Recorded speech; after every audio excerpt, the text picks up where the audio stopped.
These long dog days of summer, I mean, we just made it through a heat wave. Mama was parched through this heat wave. I was hitting up Dunkin' every single day, and I will continue to probably for the rest of my days, but especially this summer. Dunkin' is helping everyone stay cool this summer with its lineup of refreshers. These drinks are packed with bold, fruity flavors and served ice cold. It's amazing. Dunkin' refreshers are the perfect afternoon pick-me-up. I like to start my morning with them personally, and then sometimes I go back for a second one because I'm just feeling crazy. They come in a variety of delicious flavors, including fan favorites mango pineapple and strawberry dragon fruit. And then for a limited time, there's black cherry and there's pink pineapple. I'm going to tell you something right now, and it's a bold claim, let me tell you, but I stand behind it.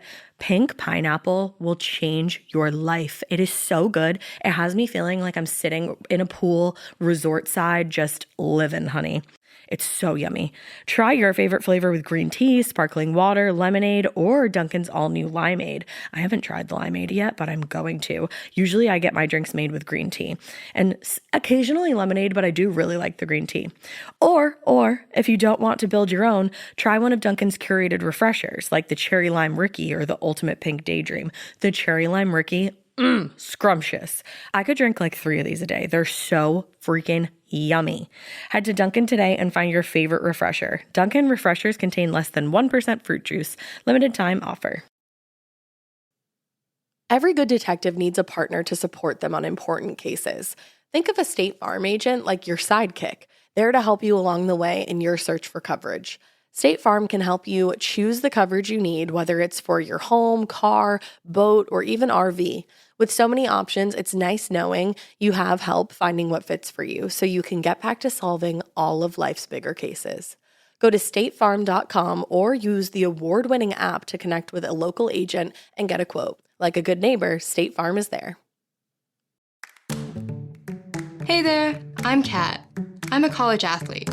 I was diagnosed with ankylosing spondylitis, which caused back pain and stiffness every day. With Cosentyx, I'm able to stay active. Cosentyx secukinumab is prescribed for adults with active psoriatic arthritis, ankylosing spondylitis, or non-radiographic axial spondyloarthritis. Available in both IV infusion and self-injection. Don't use if allergic to Cosentyx. Get checked for TB before starting. Increased risk of infections and lowered ability to fight them may occur, like TB or other serious bacterial, fungal, or viral infections. Some are fatal. Tell your doctor if you have an infection or symptoms like fevers, sweats, chills, muscle aches, or cough, had a vaccine or plan to, or if IBD symptoms develop or worsen. Serious allergic reactions and severe eczema-like skin reactions may occur. Learn more at 1-844-COSENTYX or Cosentyx.com. Move and feel better. Ask a rheumatologist about Cosentyx. Hey weirdos, I am Ash. And I am Alaina. And this is Morbid.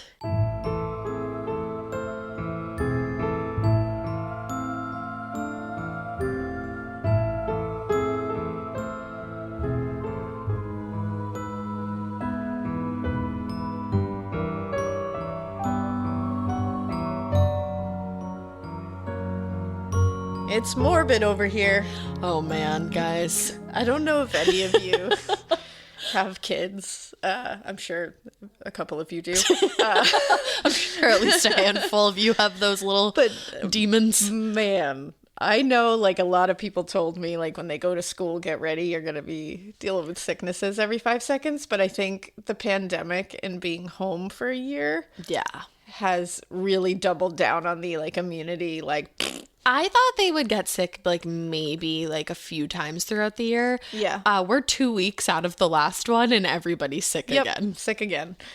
You don't know what to do. And they wear masks all day in school. It's like in their, it's just kids. Just kids, man. Just kids, man. It's and like, the fact that none of us have any immunity well, that's the problem. It's like none of us have any immunity at the moment. Like we've all just been inside staring at each other. Yeah, and especially them because they were just getting their immunity like going when this all happened.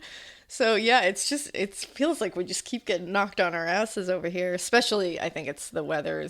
It is the season, so I think it's gonna be It's going to be interesting the rest of the year. But the kids are sick. we're Drew is making it sick. through. My throat's scratchy. My throat's been scratchy for like a week. I'm like, cool, when's this leaving? I'm knocking on all the wood because so far I've gotten away from all of it. I've just been able to mom through it. So I'm hoping that I continue to do that. Yeah, it's wild. I've never seen anything like it. Yeah. So we'll see how this goes. But you know what? To anybody who has like, little ones near them or in their house or in their care, I'm with you, man. I'm with you. I feel it. We're all in solidarity here. Same, brother. Man. That's all I can say. Man. It's just man. Watching some Mulan 2. Yeah. Introduce them to Double Double Toil and Trouble. So I walked in today to come and record, and I go down into the little playroom area, and I was like, is this? And she was like, yup, It is. yup, it is. Yes, and I was it like, is. let me have a seat. And you know what? That one's a good one for them because it's all like the whole message of it is like you should appreciate being twins. Yeah. And how special it is. So I kept saying it to her. I was like, this is like all about being twins. And you're like, right now you're quarantined away from your twins. So So you probably miss her. yay. But yeah, it's been fun. So yeah, that's where we are right now. But Yeah, that's our real life news. Then That's there real life. is some true crime news. That's really really a bummer. huge bummer. Yeah. The coroner came out, was it this week? Yes. Yes, this Like week. everything is run into each other Yeah. this week. And they confirmed that Gabby Petito's cause of death was strangulation. Yeah, Which which is horrific. Is horrific. And they believe she was gone 3 to 4 weeks before her body was found. So that is just really sucky news. just And really I know, sad. like, obviously the worst news they could have heard was that she was gone, but having to hear how it happened is probably tough. Yeah, I can absolutely. imagine. So our heart still goes out to her family and friends. So Let's fucking find Brian. Yeah, we'll continue to update you guys whenever we hear like confirmed things. And until then, try, again, be nice to each other. Yeah. That's all I Take can care of say. each Take other. care of each other. Take care of the people you love. Treat them nicely. It's like what the whole point of Yeah. being a human is. And if somebody isn't treating you nicely, get out of there. Mm-hmm. And I know it can be hard. It's not easy. It's not as easy as just saying leave. No. And we get that. If you listen to our last episode, you can find some great resources if Yeah. you're going through any kind of domestic violence situation. And we'll post them periodically so that they can keep being fresh in everyone's mind, like in the show notes and such. But yeah, definitely. But yeah, there's help out there. There so is. hopefully if you are in a bad situation, you can get it. And we love you all. That's all we want to say. Love you. Love you so much. All right. So for my case this week, I Wait, hold on. decided- Actually, before we start, because those were two like pretty bummer news. Yeah. I think Ash has I know. some exciting I was news. like, I don't know how to like shoehorn this in there. I think just because we just dropped like a lot of bummer news on there, we might as well bring it back up. She's holding up her hand. Engaged. She's holding up her hand right now, but you can't I'm like, see it. you can't see it. But yeah, I got engaged on October 9th to my best friend in the whole entire world. Drucifer. And Alaina planned almost the entire thing with him. And she lied to me and lied to me and lied to me. I so much fun. said to her, I had like a little bit of a feeling the day of because Drew was being so weird. And I was like, do you think that I should paint my nails today? I was like with Alaina all day. And she was like, no. I was like, no, Because she didn't want to give it away. You don't have to. And then I got home and boom, it happened. And then I was like, fuck, I have to paint my nails before we FaceTime everybody. And so I did. Because she is Ash. Because I am me. No, but it was like the most perfect thing in the whole entire world. It's so awesome, but I know everybody's been like, when is it happening? So it happened. Yeah, there's been so many times where people like thought that we got engaged Yeah. and they were like, that's a ring on your left finger. And I was like, no, this is my right hand. And they're like, no, it's not. And You're I'm like, like, no, I promise. I will literally scream from the rooftops when I'm engaged. So here I am screaming from said rooftops. Yeah, there it is. Also- this figurative rooftop over here. A figurative rooftop. Also, Alaina went with Drew to pick out my ring, and I want to did. thank her for that because it's literally the most perfect ring on planet Earth. Yay! It's so Ash. It I really love is. It's like, it's got like an antique feel to it, but it's like classic. Yeah. I love her. That's what I knew. I knew. Yeah. And Drew knew, more importantly. I know. He said he Drew was was like the between one. two of them, and then he just Yep. like, he said that he kept like going back and forth between them and then going, okay, let me see your ring. Yeah, he did. He was like, let me see your ring one more time. And then he made that final, like, we narrowed it down. And then I was like, you got it. And he Yeah. was like, I know that's the one. I love it. So he knew. I love We love Drucifer. I have to get it sized because I have fucking sausage fingers. I don't want to like take it off for like more than a day. Like I only want them to like have it for like an hour or two. I know, it's hard. Yeah, but worth anyways. it. But yeah, that's the good news. That's the good news. And then sandwiched between a terribleness. Yeah, a terrible episode. A terrible sandwich. That's what that was. A terrible sandwich with a side of fries. Oh boy. Well, yeah, so for my case, I decided that I was not going to tell Alaina what it was until we were live on the air. Yeah, I really don't know. This week, we're doing Jodi Arias. Oh, no! That was such a gross. I laughed and then I coughed. We are. Oh. Yeah, I just thought, Well, you know. you went for it. I really did. You went for it. That's why I didn't want to tell you. I wanted like a full-blown reaction. Wow. Yeah, on the suggested case form, it must have been written like a bunch of times. And I was like, oh, okay, let's go. Oh, yeah. Jodi Arias is one of the biggest requested ones for sure. Yeah. All right, so let's get it. Let's do this. Jodi Arias was raised in Salinas, California. She had like a pretty normal childhood. There wasn't really anything anybody could point to that would have given some explanation to the things that she was going to do later in life. Yeah. Like everyone said she was a pretty good kid growing up. She sometimes would say that her childhood was like almost ideal and beautiful. But then on the same hand, she would claim that her parents, Bill and Sandy, were abusive during her childhood.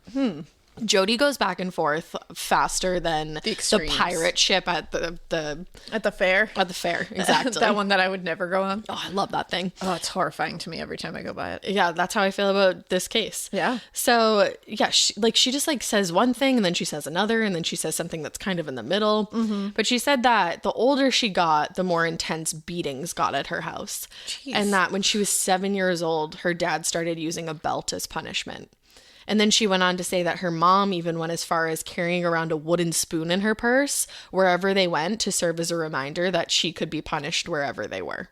Jeez. Yeah. So sometimes she claims that kind of stuff and then she's like, oh, I had a perfect, ideal childhood and no one hurt me. Literally says like my childhood was almost ideal, but then we'll say that.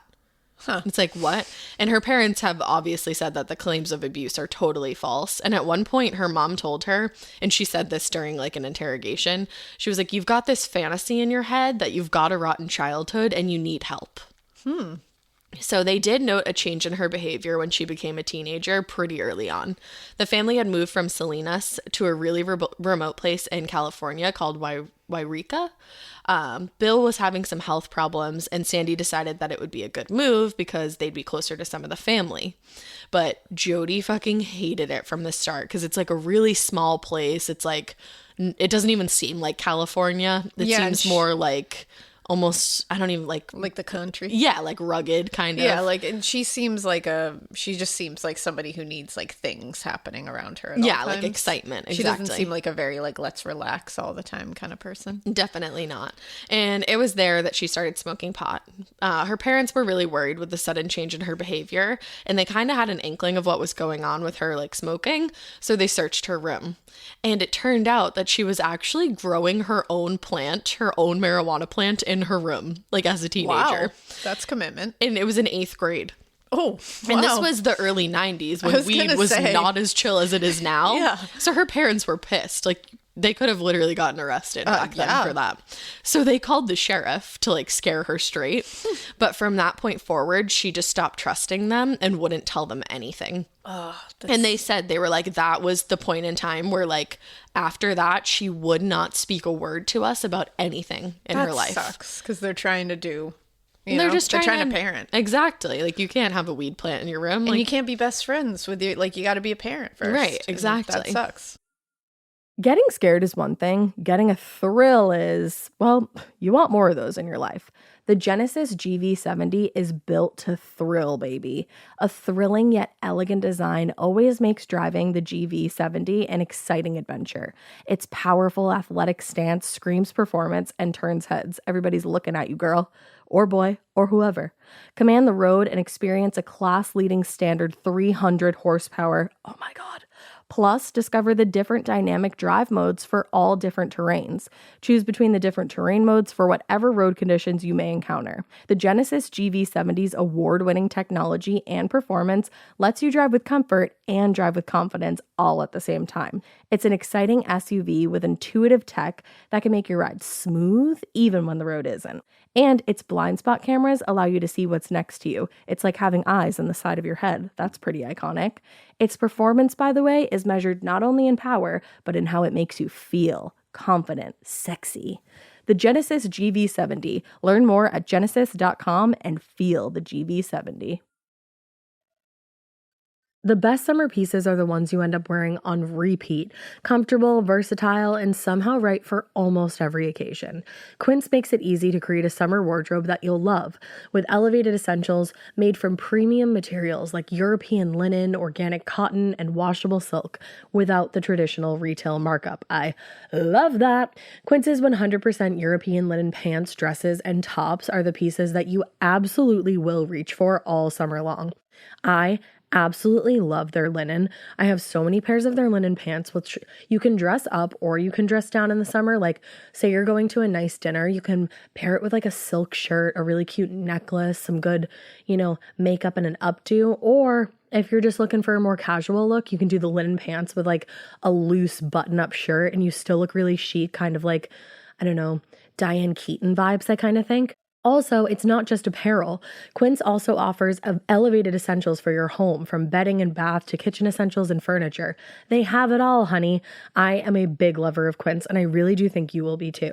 Make your summer wardrobe feel easier. Go to quince.com/morbid for free shipping on your order and 365-day returns. Now available in Canada too. That's QUINCE.com/morbid for free shipping and 365-day returns. Quince.com/morbid. Now, by the time she was 16, she had actually moved out of their house, dropped out of high school, and was living in a trailer on the outskirts of town with her boyfriend, Bobby. Now, people thought that Bobby was like a really interesting character. He was incredibly dependent on Jodi because she was the only one who paid for everything. Once she dropped out of school, she actually started working at like a local Denny's so that they'd be able to pay the few bills that they had. And Jodi later said at the time she was dating Bobby, she thought that she was in love and that he treated her nicely. But the relationship ended when she found out that he was cheating on her. Woof. So, and then there was like some friends that she had that were like, yeah, we never really understood what she saw in Bobby. Like he just kind of like mooched off of her. Like a strange relationship. Yeah. Now, before she had even found that out, though, her friends had also become really concerned about her behavior around that time. They were actually calling her mom, Sandy, and telling her that Jodi needed help. They were like, she's lashing out at us all the time about little things. She just doesn't seem like herself. And so they tried to talk to her, but Jodi wouldn't tell them what was going on. So it seemed like right around the time she turned like 16 or 17 was when this really big like attitude shift happened. And it's like, did something happen? Like something traumatic? Right, exactly. Yeah. So when Jodi left Bobby, she moved to Big Sur, California, which I literally didn't know was a place. Oh, really? I've never heard of Big Sur. And then I was like, oh my God, Sur restaurant. But it means two different things. It does. But anyways, Jodi moved there and she started working at a spa. It was around that time that she started dating a guy named Daryl. Daryl had a young son, and by all accounts, his relationship with Jodi was a really good one. She was super sweet and helpful with his son, and everybody thought that they made a good pair together.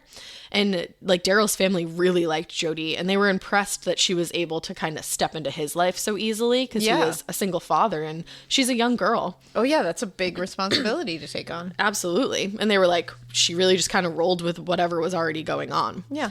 But the relationship did come to an end when Daryl told Jodi that he didn't want to have any more kids because that was like a deal breaker for her. She wanted a family and kids of her own. Which at that point, it's like, okay. Yeah, like and at least both of them were honest with each other, and they stayed in contact afterwards. Like, it wasn't like a messy breakup. Yeah, like that's the best way to do it. Be honest with each other. You don't lead somebody into it thinking that you want more kids. Exactly. That's when really bad things. It's like trapping somebody if that's not what they want, and they've been open to you about that. Excuse me. So right around that time, Jodi decided that the waitressing and working at the spa really weren't the right jobs for her. She wanted to make like some real money, in her opinion, and she wanted to feel like she was in charge of her own business. So that's when she discovered Prepaid Legal.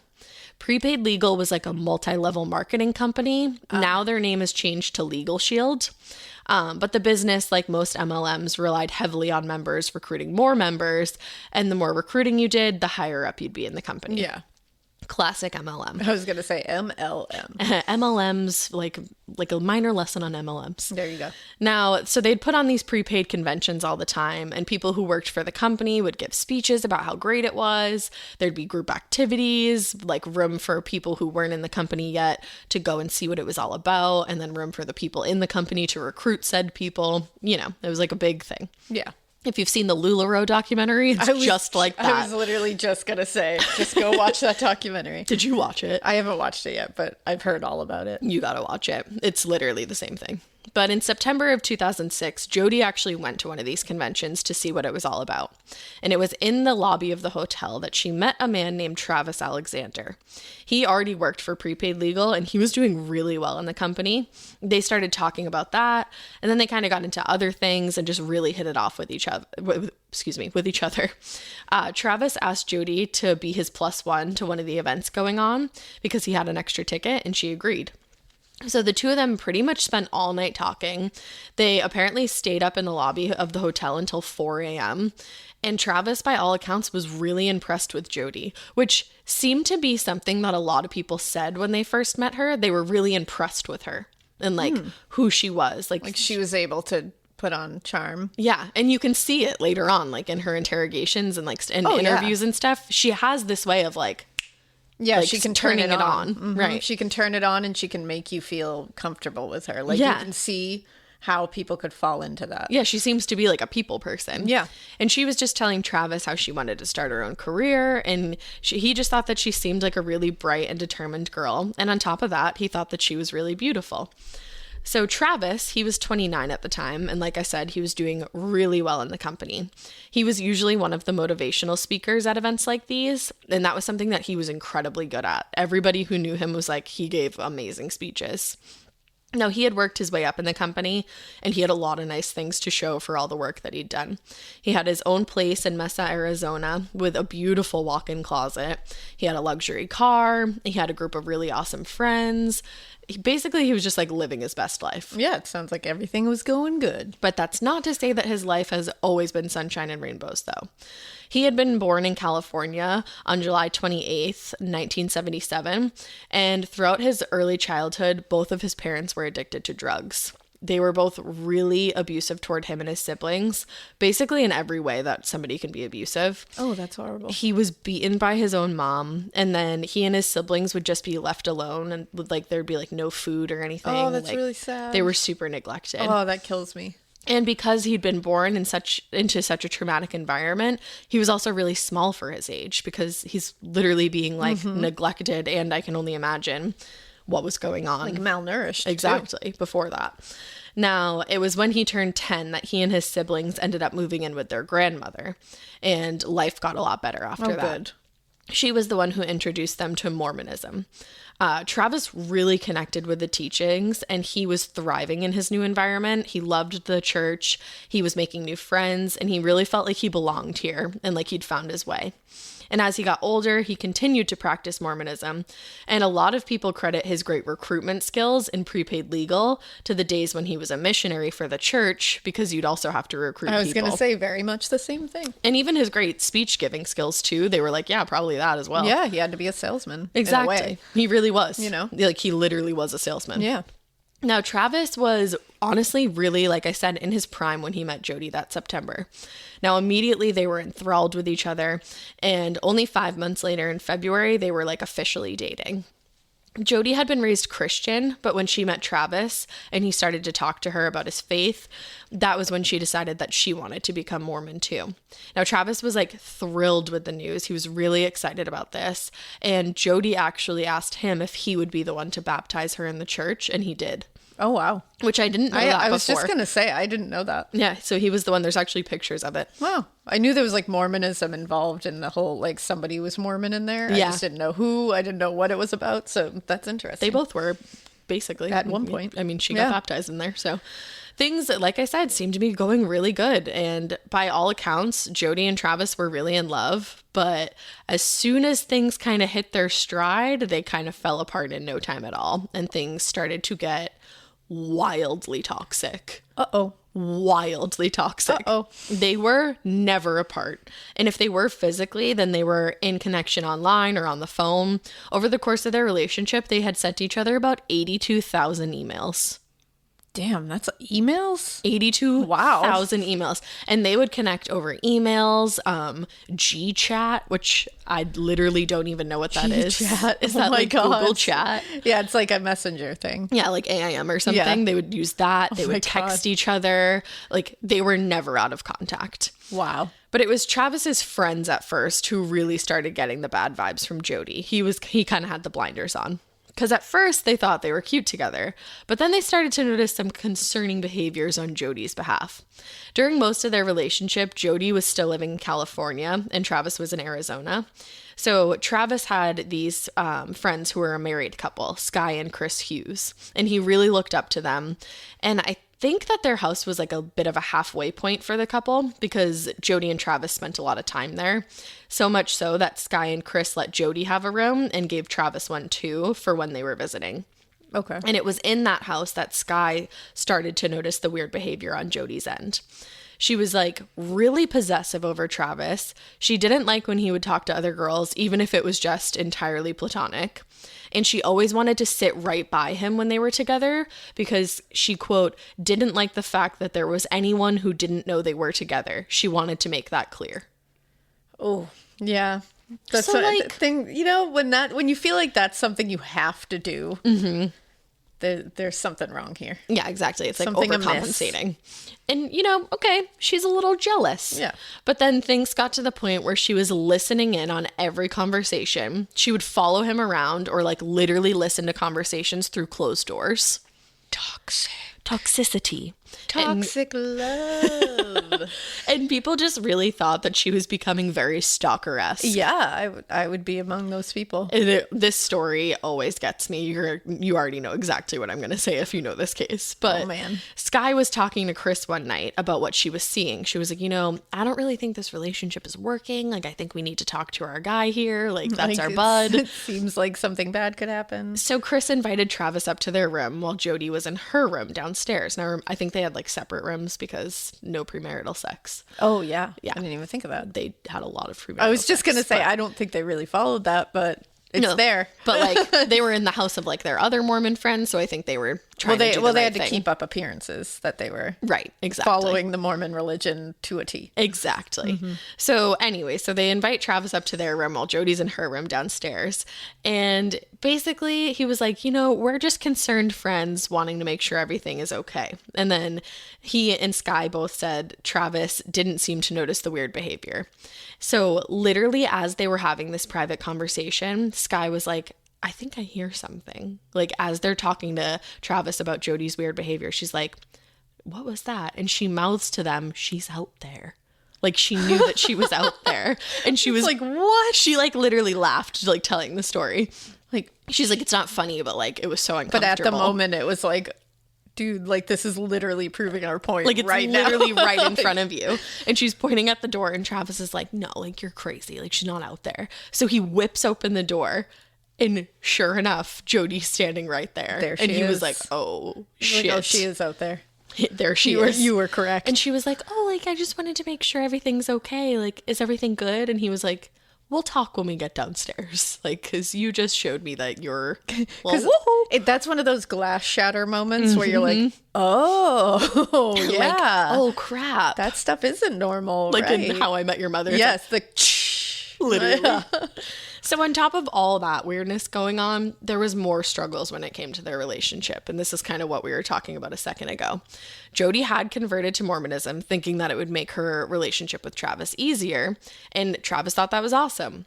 But the two of them were having premarital sex. And that is a huge no-no in the Mormon religion. Yeah. And Travis started to worry that their relationship wasn't pure enough to evolve into a marriage. But like, At the same time, buddy, it takes two to tango. Well, I was just gonna That's say, not fair. That's not her fault. That's both of your That's faults. a collective fault. You're both deciding to break that rule. That's not, you know. Exactly. But things always, whatever. Yeah, it's whatever.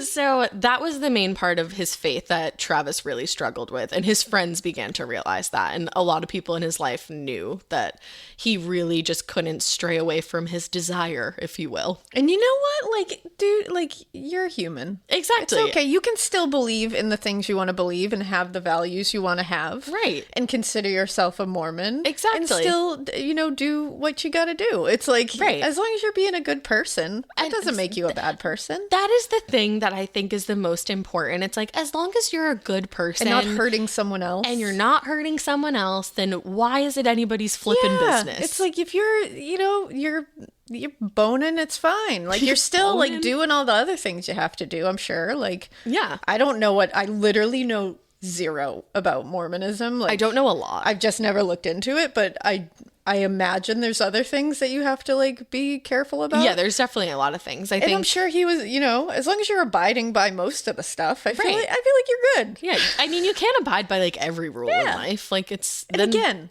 it's the rule that is not hurting anyone else. Exactly. So I don't see a problem. Exactly. But that's me. If it's important to you, then, go with it. Right. But to each their own is right. what I believe. Right. To each their own. Yeah, I'm not going to judge someone for having premarital sex. No, live your best fucking life. As long as life. they're being a good person. Well, and I think the really huge issue was that Jodi and Travis's sex life was a very intense one. There was like... It was like kinky. Right? Yeah, like kinky is an understatement. Yeah. Like at one point he said that he wanted to like tie her to a tree and like, Yeah, okay. I mean, get it. And she was into it. Yeah, she seemed to be very into it. As long as you're both consensual and having a good time, then get it. Live. But I think that made it harder to stop because it was so exciting for the two of them. And I'm sure you don't run across everybody in various relationships that's going to be into the same things you're into if you're into that. So and I don't really think he was going to be like meeting a sweet girl at the Mormon church who wanted to be tied to a tree. Yeah, I don't think that's a dime a dozen here. No. So in June of 2007, though, Travis did decide that it was time to break up with Jodi. All of his friends were like, dude, this is getting really weird. Like, it's too much. This is not a healthy relationship. It's like the struggle of what's that they're not pure, and then also the fact that she is stalking. Exactly. And she's going to up that ante even more. Sure. But Jodi would say that they broke up because of trust issues, but she was far from over it. And it was during the breakup that she got this wild idea to up and move to Travis's hometown. Like, the entire time you were dating, you were cool in California. And now that you're broken up, you're moving closer to him. Yeah. Make it make sense. And it's like, if there was clearly discussions and that there was like some boundary issues, like you're kind of stalking me, and now you're not going to really prove that you're not by moving to his town when he breaks up with you. Like, not only just the greater state of Arizona, but his literal town. Yeah. Like, yikes. That's a problem. Then at that point, This episode is brought to you by SoFi, the all-in-one finance app where you can bank, borrow, and invest all in one place. Let's talk about bank accounts for a second. The average bank savings rate is 0.39% in interest. You're earning pennies on your savings, and it doesn't have to be that way. But with SoFi's high-yield checkings and savings, the money barely making moves sitting in your savings account can earn over 8 times the national average savings rate with eligible direct deposit. No account or overdraft fees. We love transparency. You can get your paycheck up to 2 days early, plus get up to a $300 welcome bonus when you sign up with eligible direct deposit. Sign up for SoFi checking and savings at SoFi.com/morbid. SoFi checking and savings is offered through SoFi Bank, N.A., member FDIC. Terms apply. You know that feeling when you come home late from work and those puppy dog eyes just pierce right through your soul? Or when you're packing for a trip and your cat refuses to leave your suitcase? Yeah, we've all been there. Pet parent guilt is real. And you know what? It's completely normal. That's exactly why Hill's Pet Nutrition exists. They understand that being a pet parent means being human, with all of our imperfections and daily juggling acts. Hill's science-led nutrition helps you give more love than humanly possible. Whether it's those long work days or trying to balance attention between multiple pets, Hill's Pet Nutrition gets it. They've created science-based nutrition that supports your pet's lifelong health so you can feel confident even when life gets hectic. Because you're only human, there's Hills. Science does more. Ready to let go of the guilt? Find the right food at hillspet.com/podcast. That's hillspet.com/podcast. She was living there in Arizona. When she was living there in Arizona, she would just show up at his house unexpectedly, and she had the code to his garage. So she would come into like the middle of the night and like crawl into bed with him. Which sounds creepy as fuck. But it seemed like Travis didn't really mind because of that intense sexual relationship they had. Yeah. It was like he didn't really want to date her, but he like by all accounts wanted to sleep with her, like very clearly. Well, it's one of those things because from an outside perspective, you're like, that is scary behavior. Right. Like that is if somebody crawled into behavior. My bed after I broke up with them, I would hit my Simply Safe panic button faster than the Kool-Aid man jumps through your house. Oh yeah. But from us, it's like from an outside perspective, we're looking at it being like, that is objectively scary. Like that is objectively not okay. Right. And it's like, but their relationship seems so like spontaneous. I'm like, I don't know what to, like, for me, I think it's terrifying and not okay at all. And it's like, but then they're both like acting like it's totally fine. It's so strange to me. And then I will say, I do think Jodi was getting mixed messages because it was like, for sure, he would allow her to show up and sleep in his bed, but then was like, I don't want to date you. This has been a thing with men and women, both sides, where somebody breaks up with somebody, but then they continue to want to sleep with them. Yep. And when the other person has not let go yet, or the other person wasn't wanting to break up. They take that as a sign. Men do it, women do it, like anybody does it in a relationship. And it's like, you see it all the time, and you're always like, don't do that. Like you gotta let somebody like just you have get to have over a clean break. You gotta let somebody move forward if you want away from it. Because if you keep sleeping with someone, that no matter how many times you tell them we're not getting back together, but we're gonna sleep together, it's there. The glimmer of hope is there. Right. I've seen it a million times. If they want to sleep with me, eventually I'm going to be able to keep them. Right. Like eventually. And I think especially for women, it's so much more of an intimate act. Yeah. And for men, a lot of the times, I'm not saying all the time, it's not as intimate. Yeah, it's just it can be let me get my rocks off. Exactly. But then it can be like flipped around. Totally. Like that, a man is just not over it and a woman's like, well, I'm going to keep sleeping with it. It happens both ways. It totally does. And it's like every time you see it, you're like, this is just, it never ends well. Yeah. It doesn't always end like this, but it doesn't. It rarely ends well. No. And I think that in this case, it was one of those things where this was way more intimate to Jodi. Mm-hmm. And for Travis, it was like, you're just like good to have around. And by no means is that the catalyst for what happened. But it's like in the context of their relationship, you're just like. Exactly. It was definitely a problem for them. It was a factor in the relationship is what I'm saying. I'm like, definitely not a catalyst for murder, but a factor for the relationship being so toxic. Exactly. We're not even at the murder yet. I know. Just to be clear. Wow. So while all of that was going on, Travis had met a new girl and he'd started dating her. Pretty early on in that relationship, though, someone started calling this girl anonymously and just leaving her threatening messages. Soon enough, that same person was stalking the girl's home, knocking on the doors and windows to freak her out. And Travis assumed that whoever was responsible for the late night stalking was also the one who had slashed his tires on multiple occasions. Pretty good bet. And all of his friends were like, oh my goodness, Trav, I wonder who that could be. Who could it be? And he was like, yeah, I know it's Jodi. Like, I don't know what to do I know it is, but like, what am I supposed to do Jodi was like, this? Me? Slash your tires? What? Stalk a gal? No. Never. She was like, there's no way. Oh, and when you're in that position where someone is just like haunting you, like an ex, actually or like haunting an you, ex of your like current partner. Mm-hmm. Oh, there's nothing you can do. No. Because it gets dangerous, too. It gets dangerous, but police don't give a shit because they're like, well, unless they hurt you, I don't know what to tell you. And you're like, oh, cool. Yeah. Like, fun. Awesome. So I just have to wait for her to be over me at night. Okay. Cool. Fun. Thank you for that. What do I do in that position? Yeah. Exactly. Now, Jodi was like, no, that's not me. And then finally, in April of 2008, she was like, you know what? I'm going to prove it to you. It wasn't me, and I'm going back to California. So she was going to move back to Cali, and she did.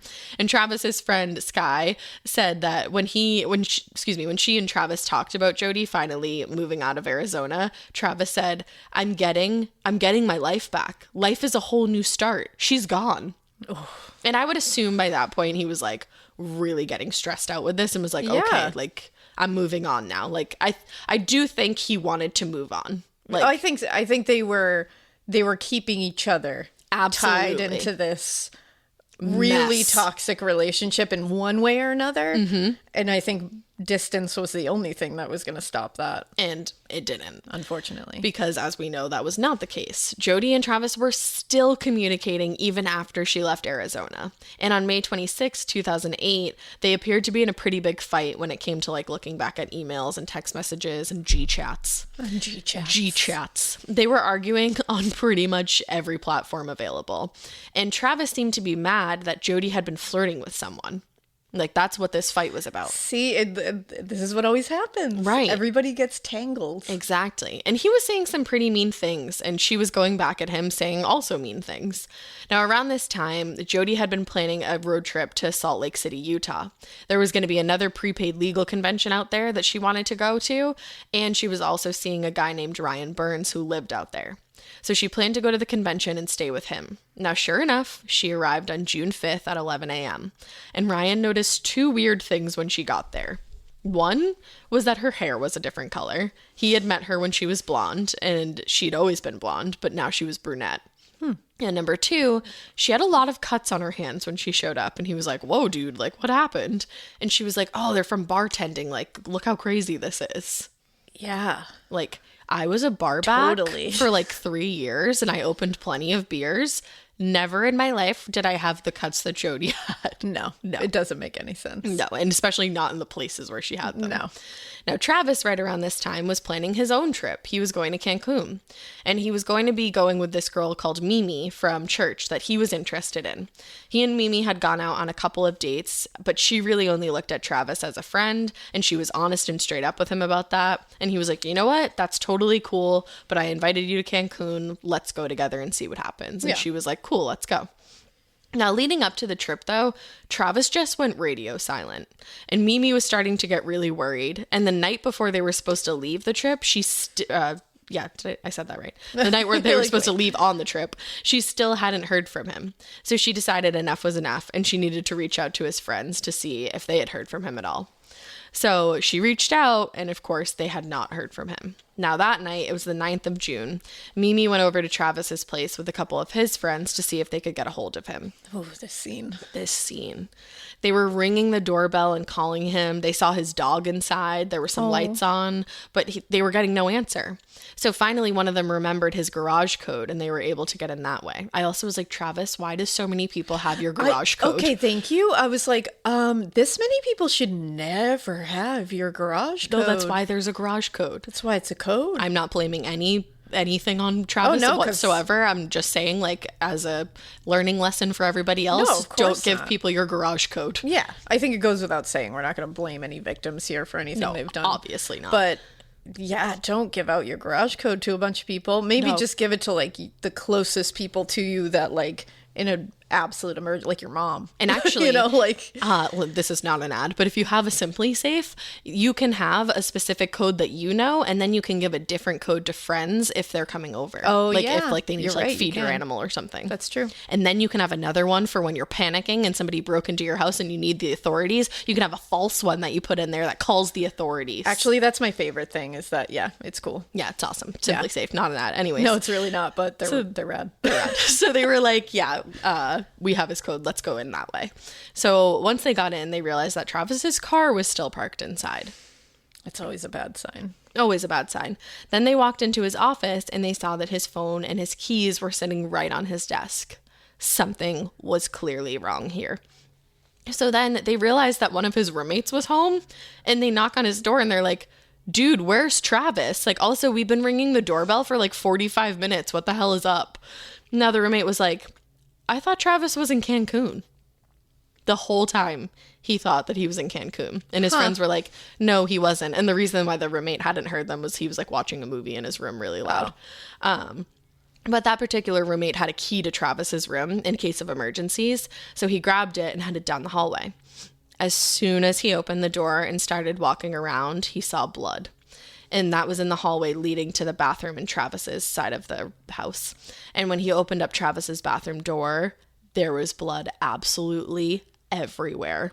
This scene was like grisly to say the least. Yeah. Every surface was covered. And that's when his roommate turned to look into the shower, and he discovered Travis's body slumped over, very clearly dead. Man. So sad. He had been stabbed at least 27 times. His throat was slit from ear to ear, nearly decapitating him, and he had suffered a single gunshot wound to his head, and the gunshot wound was over his right eyebrow. Wow. Yeah. My goodness. Yeah. He also had suffered countless defense wounds during the entire attack. So the police were called immediately, and they arrived and got to work finding out what could have happened here. But all of Travis's friends already had an answer to that. Because clearly a frenzied, angry attack. Absolutely frenzied. Like, there was shit everywhere. And like that much stabbing, a slit throat to the point of almost decapitation, and a gunshot wound. That's overkill to the extreme. I've never even heard of anything like that. That's wild. So they all had the answer to what happened here. Jodi Arias had happened, and they were sure of it. Like, not a doubt in any of their minds. When your friends immediately, when they come across your brutally murdered body, and their first thought is the girl that you have been like seeing on and off, I mean, things were rough. For them to immediately think that Jodi had to be the person, you would never think it's somebody's girlfriend or boyfriend. You know, I can't think of one friend that I have that I would be like, oh yeah, their boyfriend or girlfriend did that. That's the thing. Like, I don't have one friend in that situation. Like, the most toxic relationships that I've seen in my friends, if I came across them dead, the first thing I would think wouldn't be that. So it had to be bad. Like, it had to be really superiorly bad. And I mean, it was. She had slashed his tires. She was stalking other girls that he was dating. She was crawling through his doggy door at night and sleeping on his couch, they found out during the trial. Like, she was... There's not even a word for what she was doing. So I get why they immediately were like, yep. Absolutely. So in searching the house, investigators found a bloody palm print on the wall, dark hair in the sink, and eventually a camera in the washing machine. That's the most wild part of this. The camera in the washing machine. I can't get over that. I'll never get over that. Me either. Clearly somebody was trying to destroy this camera. It was not like a disposable camera. It was a professional, nice camera. Like, why would it be in the wash machine? None of that makes sense to me. Why did you leave it? Why wouldn't you just take the camera with you? Right, exactly. And two, like, what? But that's the thing. That's what leads me to believe that this was so frenzied. But that is such a choice. Yeah. Like, it wasn't like she just left the camera and was like, oh shit, I left the camera. She put it in the washing machine and turned it on. In the washing machine and turned it on instead of just taking it with her. And the weird thing is that we can all assume that she took the gun with her, because the gun that Travis was shot with was never found. So that I don't understand that. No, like, you made a choice to put it in the washing machine, turn on the washer and leave. No matter what. Even if it does erase everything off of that camera, which it never does. No. But even if it did, that's still weird that there's a camera in the washing machine. Right. So they're immediately going to be like, okay, what's that about? Right. That doesn't make things normal. I super glad that she did that? Super glad. Hell yeah, brother, because super glad. The shit they found on this camera. I just need to, I can't get my brain into like why she didn't just bring it with her. It's probably a good thing that you can't get your brain into Jodi Arias' frame of mind. Yeah, part of me is like, she was like she wanted those photos to be seen.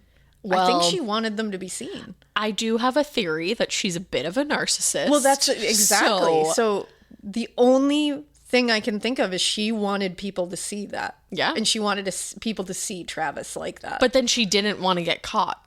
I think she didn't want it to be like traced back to her, but she wanted those pictures of him in his last moments and him helpless and in fear. Yeah. She wanted those seen. Yeah. Because I think that was her final attack on him. Yeah. That was her final, stab was, I'm going to make you look helpless and in fear, and everyone's going to see you. But they're not going to know it was me. I absolutely agree with you. That's the only thing I can think of for leaving that camera and not taking it. But then there was pictures of her on the camera.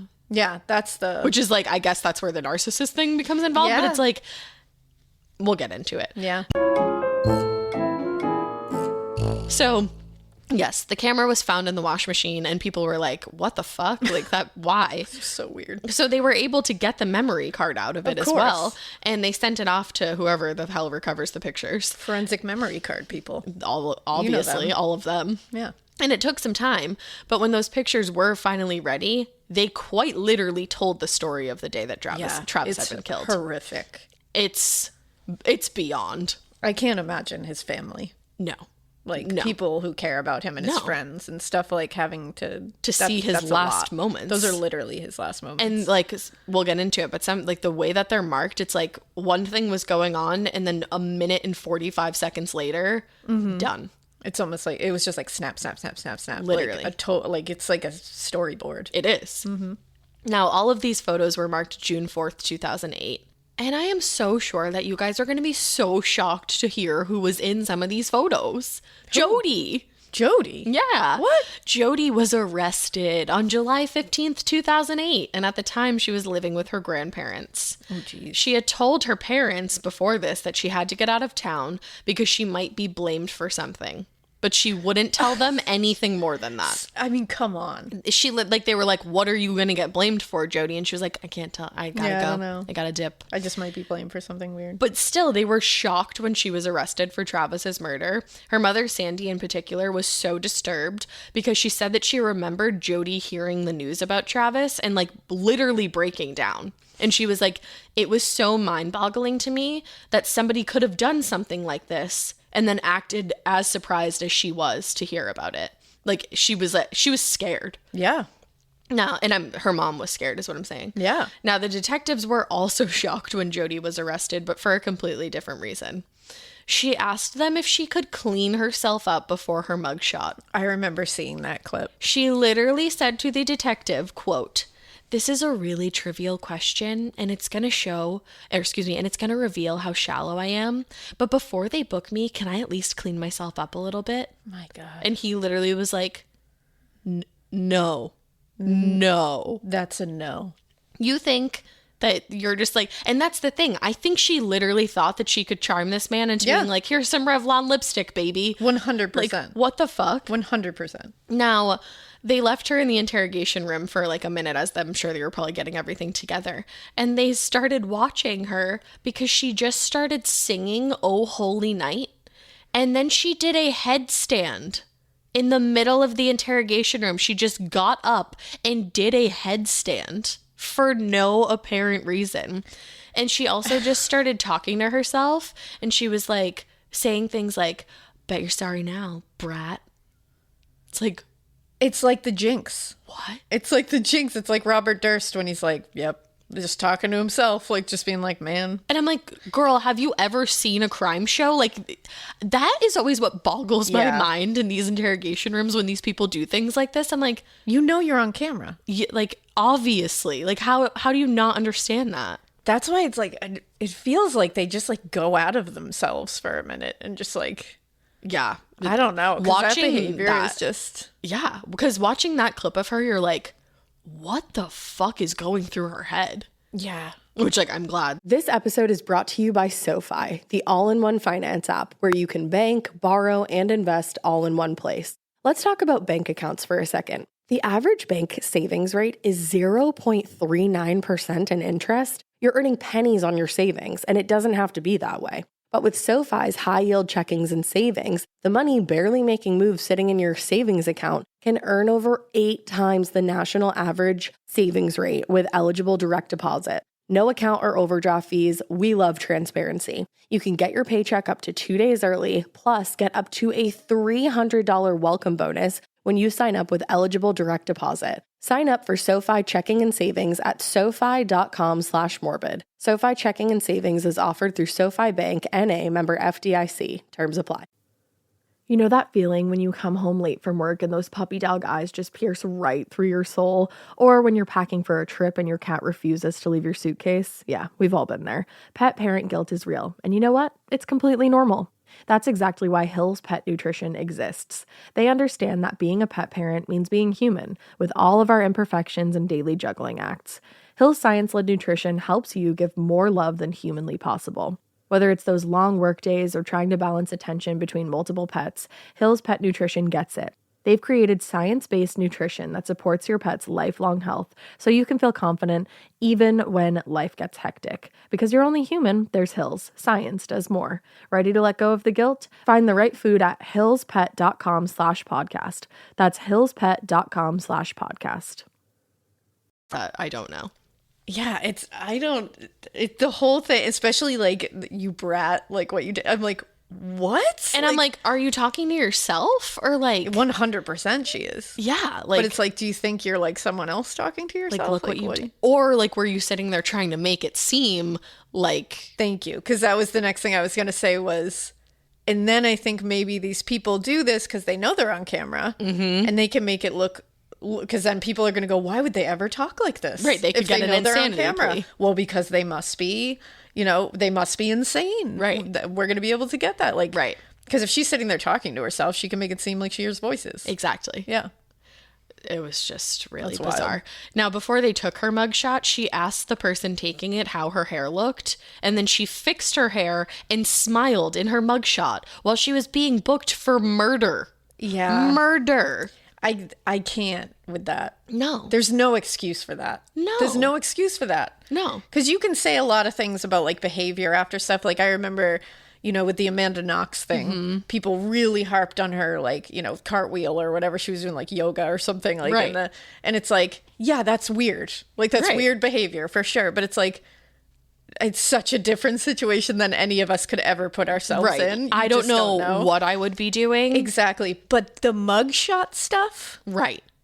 That shows, one, you're not scared. Like she's cheesing. You're not scared. You don't think you're whatever. Fuck it. Right. Like, make me look good in this photo. Like, no. There's nothing that can be said about, like, well, I was stressed. And no, you weren't. You cared about what you looked like. And during, like, interviews and stuff, like, she was holding, like, her own press conferences in the fucking prison. And she's sitting there with a beauty blender half the time, like, fixing her makeup. God. Like, I remember Nancy Grace being like, you're fixing your makeup while your lover is dead. I knew you were going to go with the Nancy Grace. Crazy. So when she was first arrested, Jodi said she had no idea what happened to Travis. In fact, even before she'd been arrested, she'd called the police and offered her help. She said she wanted to help them in any way that she could. Let me help in the investigation. Yep, which, how often does that happen? Yep. Now, she told them that the last time she saw Travis was in April, but that she had talked to him while she was on her road trip because, remember, she wasn't even near Arizona. She even told a story about getting lost on the trip and sleeping in her car. And she was like, I'm not above sleeping in my car. She literally said that. Oh, okay. Like, okay, Jodi. Good for you, cool. I suppose. Like, but you're okay. Sure. Cool. Sure. But when that still didn't make sense with the time frame of her arriving in Salt Lake City at 11 a.m. on June 5th, and when they presented her with naked pictures of her and Travis, and the fact that they had her hair and her palm print in blood at the scene, she finally admitted to them that she had seen Travis. Oh, yeah. Not before saying to the naked photos of herself that were presented to her, those pictures really do look like me. Because they are you, girlfriend. Honey. Yeah, like that really does look like me. She's like, for sure. that is you. Like, you know what you look like. I literally can't. Wow. And she was sitting there being like, well, I know that like timestamps on photos can be manipulated. So I'm not saying you did that, but I'm just saying I do know that that's a thing that could have happened. I love that she's like, I'm on to you. Like, what? I know what you did. I know what you did last summer. No. Like, girl, bye. Oy. So she said that she called Travis and said, hey, guess what? And he said, what? And she said, I'm coming to visit you, because she was in Arizona and she wanted to see him. And he said that he wanted to see her too. And she said that she got to his house around 3 a.m. on June 4th and that they talked and fell asleep together. They woke up in the afternoon, they spent some time together, they had some sex while they took naked photos of each other, and then around 5:20, they moved the photo shoot to the bathroom. She said that they really wanted to use the water for the shoot. That's why they moved into the bathroom. Okay. So while she was taking the photos, she said all of a sudden Travis slumped over and clearly he had been shot. Okay. Yep. When she turned around, she saw a man and a woman in ski masks holding guns and knives. And the woman brought her into Travis's closet and they had a struggle with each other, which is how she got those cuts on her hands. And the man came into the closet and he took her registration out of her wallet and he said, "You're that bitch from California." And he and the woman sat there and they talked to each other in these hushed tones and they said, "Da da da da da da da da da da da." She literally said that. And they said that she could hear the woman saying that she wanted to kill Jodi right there. And the man telling her, "That's not what we're here for." And so they let her go after telling her that they knew where she lived and that they would kill her and her whole family if she ever said anything. They were here for Travis, not for her. So she ran out of the house and then just casually drove to Salt Lake City and arrived the next morning to her friend's house like nothing had ever happened. That seems legit. Yeah. Yeah, that seems I think that's what happened, right? Yeah, no, not at all. Everything about that sounds hunky-dory. Buttoned up. Perfect. Buttoned up. The detective on the case literally paused and stared at her for like fun effect, I'm assuming. Can't imagine why. And he was like, "I have worked on this force for a very long time, years in fact. And that is the most ridiculous story I have ever heard. And it's not going to get you anywhere." Yeah, the amount of holes in that story. And I love that she's like, the man wanted to keep me alive. The woman was going to kill me, but the man spared my life. He spared my life. Okay, Jodi, we got it. You think you're hot. It's like, okay. So eventually she said, "You know, you're right. That's not going to work for me. I'm going to tell you the real story." Oh, thank you. It's a story of Thanks for that. self-defense. Oh, of course it is. She claimed that her and Travis's relationship was toxic the whole time they were together. True. But she said that he had almost killed her on plenty of occasions. She said that. Yeah, that's all we have to go on. That's all I have to go on. Now, on this particular day, June 4th, she told the same story of them having sex and taking the pictures, making their way to the bathroom so they could use the water for the vibes, and then she dropped the camera while they were taking the pictures, and that Travis lost it on her because that was his camera. And he was like, "You're an idiot," like started flipping out on her. And then she said that he body slammed her to the floor and that this wasn't the first time. And she spoke of previous instances where he'd kicked her and beaten her. She said that at one point he kicked her so badly that it like broke her finger and she didn't get help. So her finger was permanently bent. But this time, she said, there was a different look in his eyes than all those other times. So she ran into his closet, which was right off of the bathroom, by the way, and she grabbed his gun. And she shot him. And that's all she remembered. He was stabbed 27 times at least. And his throat had been slit open from ear to ear, nearly decapitating him. And she only remembered shooting him. See, that's where my problems lie, is if he was just shot, then that is a plausible story. Sure. But the 27 stab wounds, and you can see autopsy photos, which are horrific. And some of the stab wounds were to the back. Most of them were to the back. Right. It looks like. Yeah. Most of them are clustered on his back. Literally. As he's clearly trying to get away. That kind of just negates your whole self-defense thing right there. And when you said his throat was slit ear to ear, almost decapitated. That is not hyperbolic. An exaggeration on any level. No. There was, yeah. That doesn't make any sense. Was so close to being decapitated. Very close. The depth of that wound is outrageous. And she was trying to say that after she shot him, he was still going after her. Yeah. And like that's why she had to stab him. If he had been shot where he was, which was I believe over his right eyebrow, yeah, he would have like basically died instantly. There would have been hemorrhaging in the brain. Like, yeah, he wouldn't be able to keep coming after her. Like there would be no reason to continue to stab him. And there is at least 1, 2, 3, 4, 5, 6, 7, 8, 9, 10, 11, 12, 13 stab wounds on his back.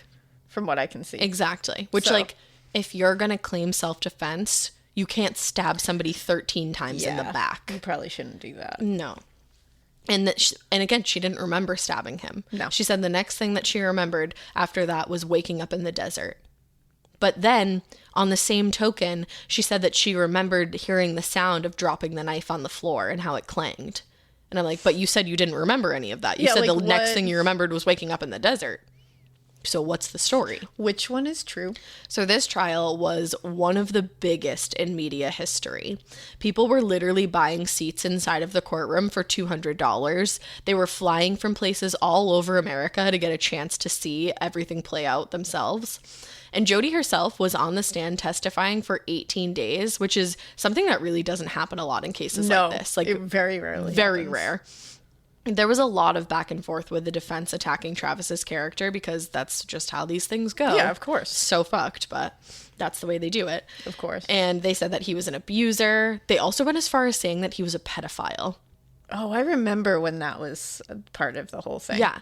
Now, they did play a tape of Travis and Jodi having phone sex, and he did claim that and this is a direct quote, she, quote, sounded like a 12-year-old girl having her first orgasm. That's horrific. Yeah. That's horrific. And there's more. Jodi testified that she had walked in on Travis before masturbating to child pornography. If that is true, then that is disgusting. That is absolutely disgusting. And horrific and criminal. And also, you probably shouldn't have stayed with him. Or, definitely shouldn't have stayed with him if that was the case. Exactly. Now, they also noted how messy the crime scene was, and they thought that this showed that there was no premeditation involved in the crime, that this was a crime of passion, because that was one of the big things on the table. Was this premeditated, or did this happen in the heat of the moment? Yeah, because that's going to change the charge. Exactly. So the defense was like, no, there was no premeditation involved. The prosecution, however, brought in Jodi's old boyfriend, Daryl, who I mentioned, the one with the kid. And he testified that right before her road trip, he had given her 2 cans of gas. Now, the prosecution believed that Jodi had used that gas while she was traveling through Arizona, so there wouldn't be any record of her being there. In addition to that, they had found a shoebox filled with receipts from that road trip, and not one of them accounted for her being in Arizona. So she clearly didn't stop in Arizona and had to have used that gas while she was there. Wow, that's crazy. And full-blown premeditation. I mean, the most. Like, the most premeditated. yeah. More premeditated than most would ever even kind of think about. Oh, 100 Who would come up gajillion with that? percent. So finally, in April of 2015, Jodi Arias was sentenced to life in prison without any possibility that she would ever get parole. Now, she had been found guilty in May of 2013, but the jury couldn't reach a decision when it came to whether or not she should be sentenced to death, because that was also on the table. Oh, I forgot about that. So in May 2013, that jury couldn't decide. So then a new jury was brought in to deliberate on that fact, and they couldn't agree on that either. That's wild. 2 juries were like, we don't know whether or not she should be sentenced to death. So that final decision was made by the judge, and she wasn't. Mm-hmm. So she showed some remorse once she had finally come clean, and she said, "To this day, I can't believe that I was capable of doing something that terrible. I'm truly disgusted and repulsed with myself. I'm horrified because of what I did, and I wish there was some way I could take it back." And she was so sorry and regretful that she decided to file an appeal accusing the prosecutor of overt hostility. Oh, okay, cool. It's like, yeah, you're really sorry. You don't, like... You're really prepared to serve your time. You know where you belong. Yeah. You killed a man. She cited the publicity of the case and how overwhelming it was, but Arizona's Court of Appeals came back in 2020 and was like, wah, wah, wah, denied. It doesn't change what you did. No. And you admitted it. Exactly. So it's like, you're not even denying it anymore. So why does it change that it was... Yeah, no. It literally doesn't. No, sorry. No. Now, Travis's house was actually sold in 2009 for $44,000 less than what he'd bought it for in 2004. Yeah, I imagine. Yeah. The owners are aware of what happened there. They're a family. The wife said, "I was a little nervous about it. My husband, though, it didn't bother him. He said, 'This is a good deal. It's a beautiful home and it's in a great school district.'" And went on to say, the husband said, "The evil is not in the house. It's with the person who committed this crime." I mean, what a great way to look at it, I suppose. Yeah, that's the thing. If it works for you. Yeah. I could not, but if it works for you. I definitely would not want to live there. I have to say it, I can't imagine using that bathroom. Oh, no. I can't imagine showering in I was that just shower. going to say, I can't imagine taking a shower there. No.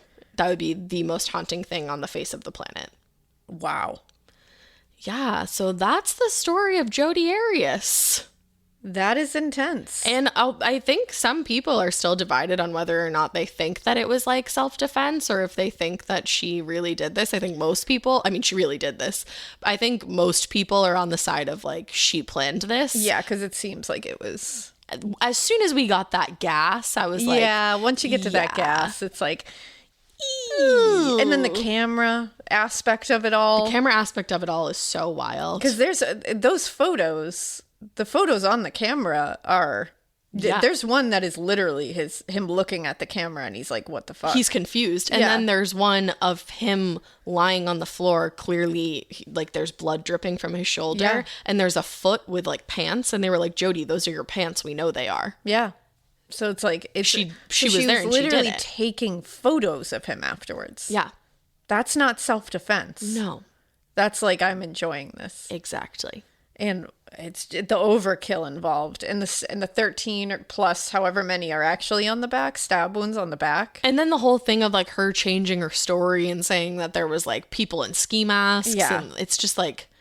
And it's like, if you really shot him in self-defense because he was threatening you and attacking you, call the police and say, I did this, but I was in self-defense. Right. You don't go to Salt Lake City and change your hair. Yeah. It's like, no, none of that makes sense. None of it. It just doesn't. None of it whatsoever.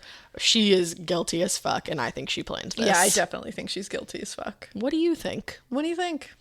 Well, as always, we hope you keep listening. And we hope you keep it weird. But not so weird that you pull a Jodi Arias, because literally don't ever do that. Yeah, don't do that. Just don't. No. Don't even think about it. Don't do it. Don't. Bye.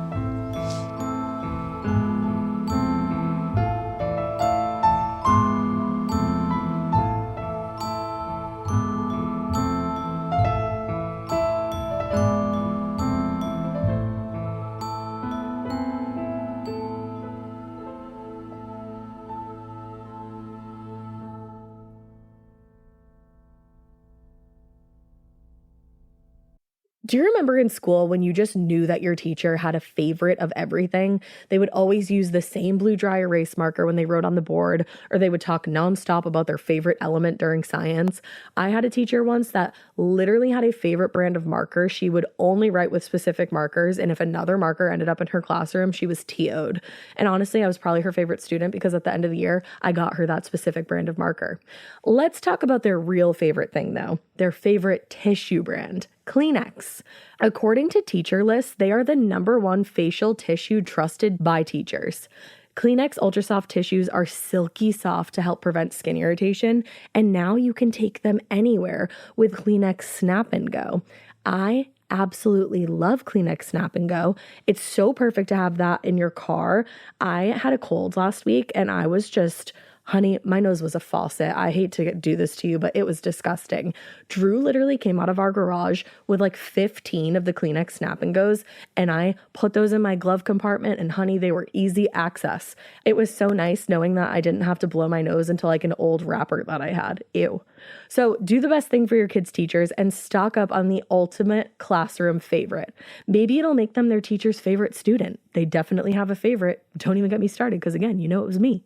For whatever happens next, grab Kleenex.